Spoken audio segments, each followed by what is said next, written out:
नमस्कार, मैं हूं विवेक और वन इंडिया हिंदी में आपका स्वागत करता हूं। अक्सर आपने देखा होगा कि नौकर पेशा लोगों को सैलरी तो अच्छी मिलती है, लेकिन उन्हें बचत की आदत नहीं होती।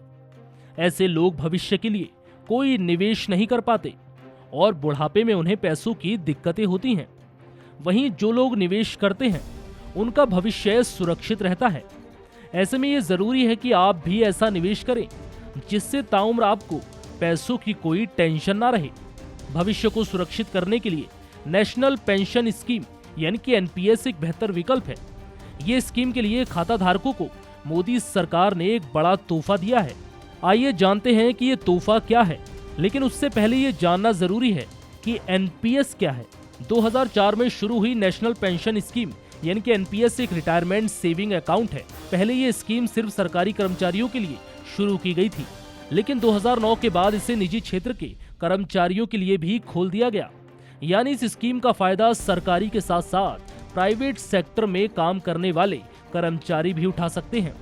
यहाँ बता दें कि एनपीएस अकाउंट खुलवाने के लिए न्यूनतम उम्र 18 साल और अधिकतम उम्र 65 साल है। दरअसल एनपीएस खाता धारक अब अकाउंट खोलने के लिए 3 साल बाद भी उस अकाउंट से पैसे निकाल सकेंगे।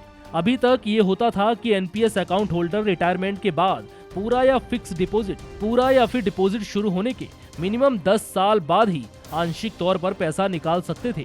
आसान भाषा में समझें तो अगर आपका एनपीएस अकाउंट है तो खाता खोलने के सिर्फ 3 साल के बाद आप अपना पैसा निकाल सकते हैं।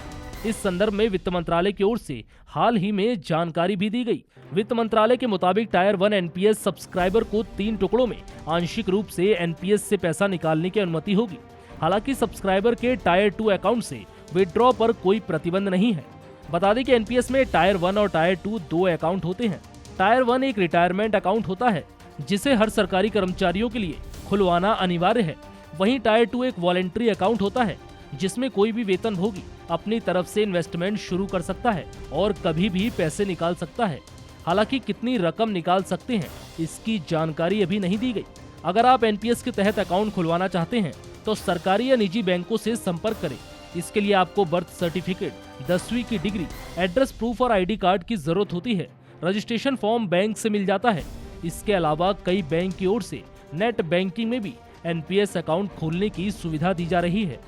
फिलहाल इस जानकारी में इतना ही। ऐसी ही और जानकारी के लिए हमारे चैनल सब्सक्राइब करिए और देखते रहिए वन इंडिया हिंदी।